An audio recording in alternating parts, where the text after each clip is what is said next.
atendo muitos pacientes que têm perda de massa muscular, o que faz com que eles tenham dificuldade, pacientes idosos, idosas, têm dificuldade até mesmo de se trocar, de fazer as atividades diárias, subir as escadas, pentear o cabelo. Isso se deve ao fato da massa muscular ter reduzido.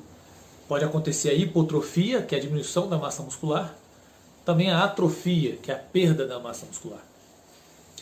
Então, orientações aqui que são muito bem estruturadas já na medicina, e no final eu vou falar um bônus, que é uma coisa que eu acredito que muita gente não sabe. Uma das estratégias que já é muito bem catalogada nos estudos randomizados é a estratégia da utilização de aminoácidos essenciais. Então tem muitos estudos hoje modernos que colocam o aminoácido essencial na alimentação como sendo 10 gramas de aminoácido essencial mais importante que 30 gramas e mais eficiente do que 30 gramas de proteína na comida. Por quê? Porque o aminoácido essencial você absorve ele inteiro, integralmente, para fazer estrutura muscular, estrutura óssea, fabricação de enzimas e hormônios, né? E aí então quando você tem eles puros, você não precisa se preocupar, o seu organismo não precisa se preocupar em eliminar aqueles aminoácidos que não são essenciais. Você utiliza apenas os aminoácidos essenciais e aí então você tem o resultado desses aminoácidos essenciais como tendo um ganho de massa muscular e diminuição da caquexia. O que é a caquexia? É quando o indivíduo, devido ao câncer ou devido a uma doença autoimune, doenças específicas do sistema muscular, perde a massa muscular e não consegue recuperar. Muito bem. Mas isso também serve para quem não tem nenhuma patologia.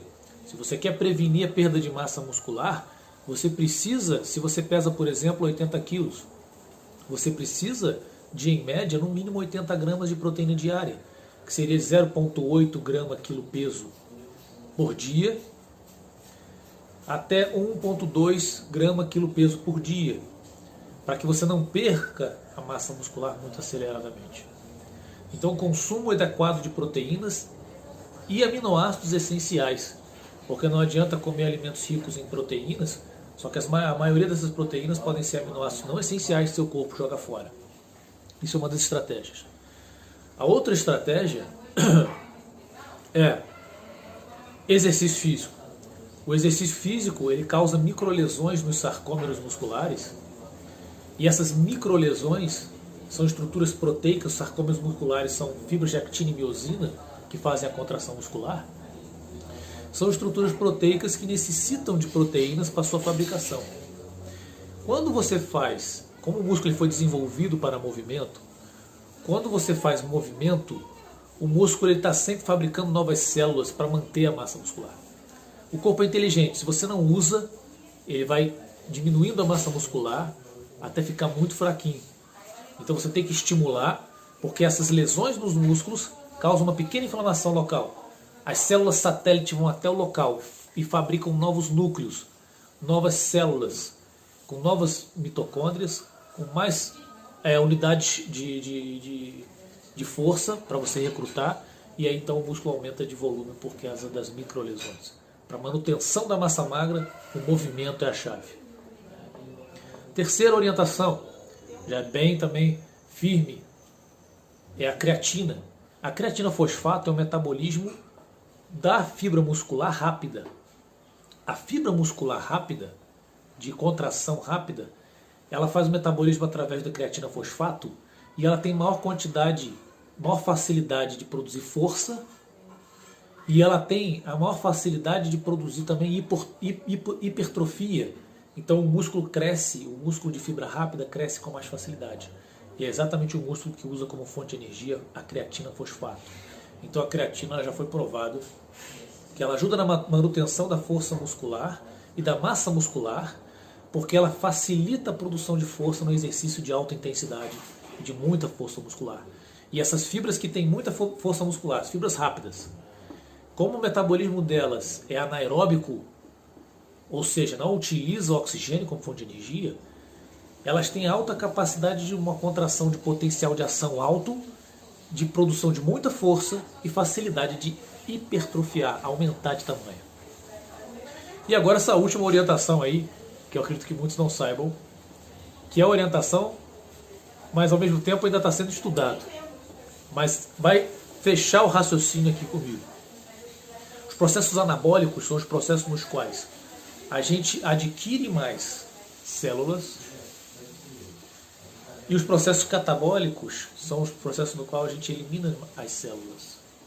Então, o anabolismo celular, ele depende de todo um ambiente metabólico, hormonal, exercício, para que ocorra o anabolismo e esse anabolismo mantenha a massa muscular do indivíduo.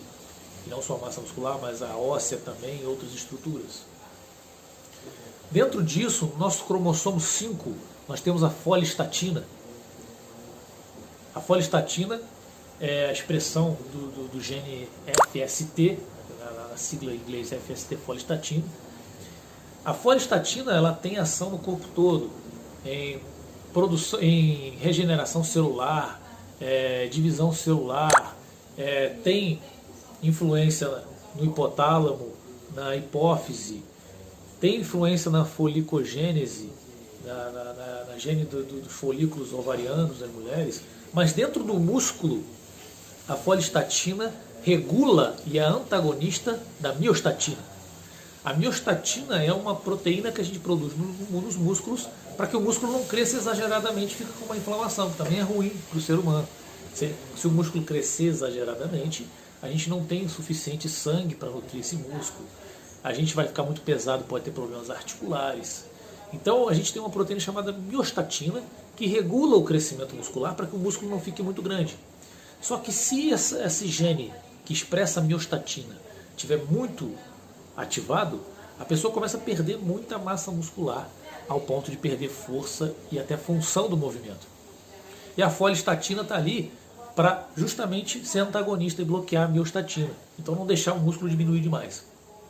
Uma das maneiras de aumentar a foliestatina é com uma boa alimentação, boa ingestão de proteínas, exercício físico, evitar processos inflamatórios sistêmicos, inflamações subclínicas, álcool, açúcar, produtos químicos que vão acidificar o sangue, e essa acidificação do sangue pode causar. A gente precisa estar com o pH do sangue em torno de 7,4.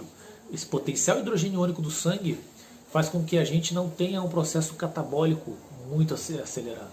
Se a gente entrar em muito catabolismo celular, perda de células, a gente pode perder também células importantes. Hormônios, neurotransmissores, enzimas, músculo, ossos. Então a foliestatina está ali para ajudar. E já foram feitos estudos com animais, né? E agora está sendo também estudado em humanos. Muitos alimentos têm a foliestatina, a gente produz a foliestatina.